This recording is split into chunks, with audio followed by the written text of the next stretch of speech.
일이 많을 때는 좀 더 일하고 반대로 일감이 적을 때는 일하는 시간을 줄여서 정해진 기간 안에 주당 52시간 근무를 맞추는 것, 탄력 근로제라고 하죠. 네, 지금은 계산하는 기준이 이제 최대 석 달로 되어 있는데 그걸 6달까지 늘리기로 결론을 내렸습니다. 이번 합의가 갖는 의미가 뭔지 숙명여대 경제학과 신세동 교수와 자세한 이야기 나눠보겠습니다. 어서 오세요. 안녕하십니까. 반갑습니다. 네, 사회적 대화기구 경사노위죠. 그렇게 끌더니 진통 끝에 결국 6개월로 확대하는데 합의를 했습니다. 어떻게 보셨습니까? 뭐 양쪽이 보니까 좀 다 아쉬운 면이 있더라고요. 네. 재계는 재계대로 부족한 부분이 있다고 보고 또 노동계 쪽에서도 저는 전반적으로 적절하다. 6개월. 뭐 재계 쪽에서는 1년 이야기했지만 네. 또 노조의 반발을 생각하면 이제 6개월이 적절한데 그 6개월로서 모든 문제가 해결된 게 아니고 좀 보완해야 될 부분들이 조금 많아서 어쨌든 첫 단추는 잘 끼었다. 저는 그렇게 평가합니다. 네. 자, 그런데 특히 이제 민노총에서는 이제 3개월 초과 탄력 근로제에 대해서 노동 시간을 이제 주 단위로 정하고 근로자 대표와 이제 서면 합의가 있으면은 노동자 연속 휴식 시간을 지키지 않아도 된다라는 점에 대해서 강하게 좀 반발하고 있는 입장 아니겠습니까? 그렇죠. 예. 네, 그러니까 이제 지금 기존 근로기준법에 보면 그 단위 시간이 3개월인데 네. 3개월 안에서도 그 서면 합의 조건이 일별로 근무 시간을 정하게 되어 있는데 이번에 6개월로 물리면서 넓히면서 그 단위를 주 단위로 하게 했다. 이제 그게 노조 쪽에서는 불만인 거고 또 지금 노조 쪽에서 보니까 가장 강력하게 그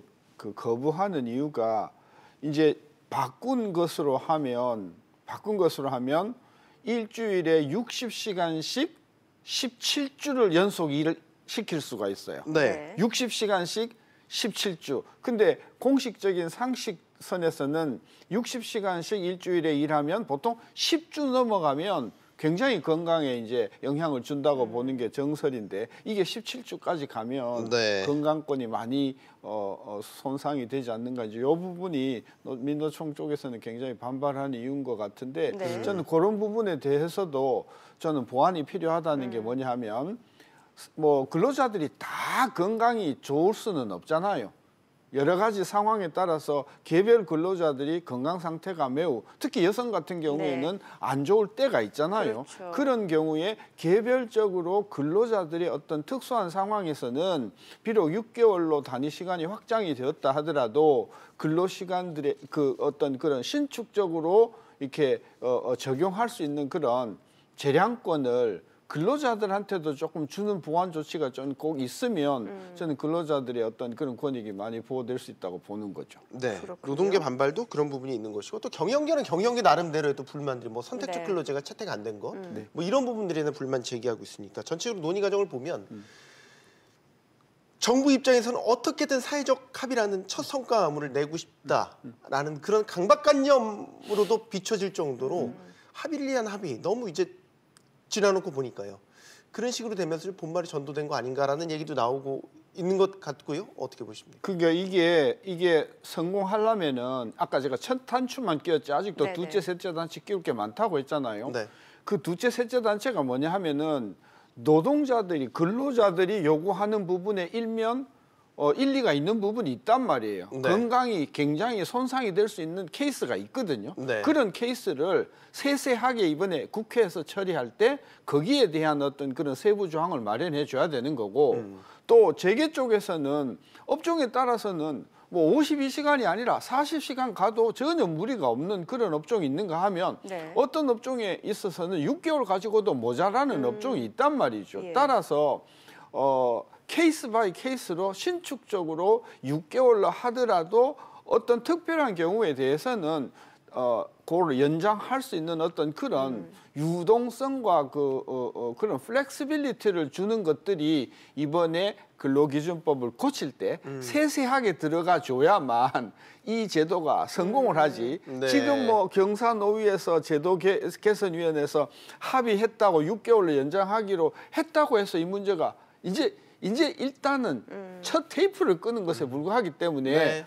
국회가 이것을 얼마만큼 세밀하게 법을 잘 만들어 주는가 저는 거기에 성패가 달려 있다고 보는 거죠. 그러니까 업종의 특수성을 고려해서 좀 탄력적으로 적용할 수 있는 세부 사항이 있어야 된다라는 건데 실제로 한 그 설문조사 내용 그러니까 이미 이제 2,400여 개의 기업, 그 탄력 근로제를 시행하고 있는 2,400여 개의 기업을 대상으로 설문조사한 내용을 보더라도 한 응답 기업의 75%가 현재 3개월로도 주 쉬는 시간 근무 대응이 가능하다. 결과적으로 탄력 근로제가 필요하지 않은 기업들도 많은데 이게 이미 논의가 좀 빨리 이루어진 게 아닌가라는 이런 지적도 있는 것 같거든요. 그렇죠. 그러니까 이게 탄력 근로제라고 하는 것이 일반적인 현상이 아니고 네.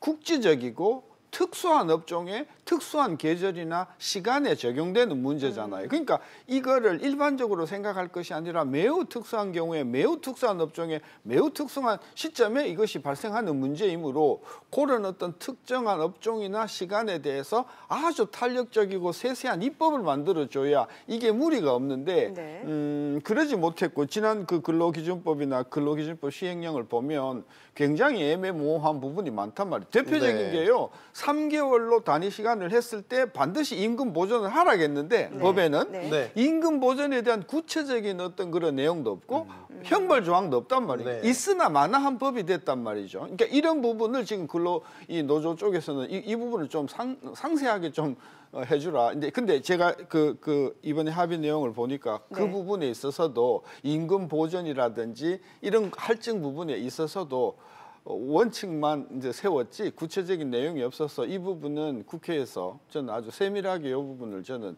담아줘야만 무리가 없이 정착이 될 거라고 보는 거죠. 네. 자꾸 우려되는 거는 이번 경사노위 합의에 노동계 최대 개파라고 볼 수 있는 민노총이 그러게요. 빠졌다라는 예.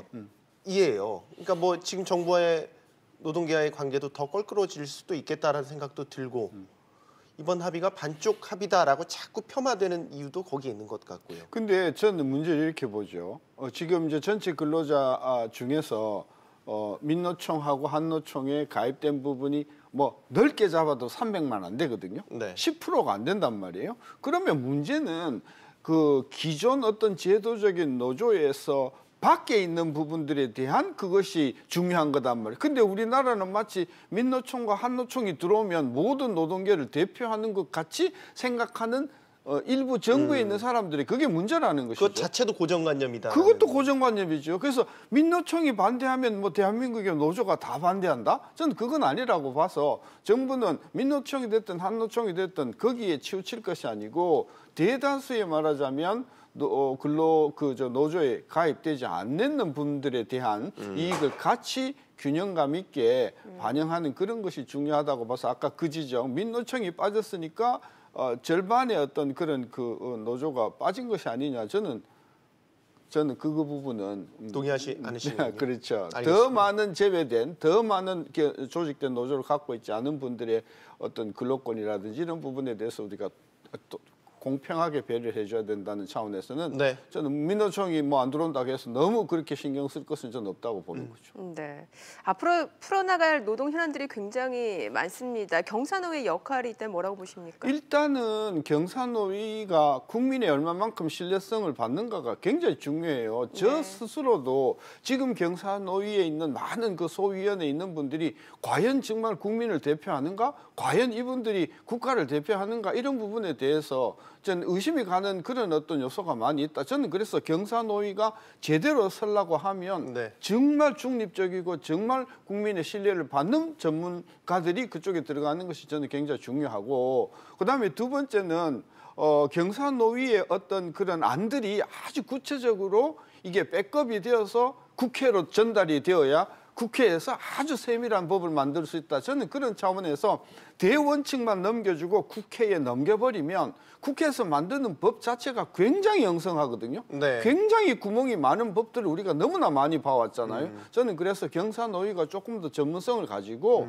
아주 상세한 말하자면 입법안을 저는 국회로 넘겨주는 일을 같이 해줘야만 국회에서 그거 믿고 저는 성공스러운 입법 조치가 된다고 봐서 경사노위의 역할은 이번에 첫 단추만 끼었을 뿐이지 아주 상세한 법안을 국회에 넘겨주는 어떤 자문하는 역할을 해줘야만 이 문제가 성공적으로 매듭지어질 수 있다고 봅니다. 네, 네. 이제 첫 단추를 꿰었다는 말이 뇌리에 남는군요. 신세돈 교수였습니다. 감사합니다. 네. 잘 들었습니다.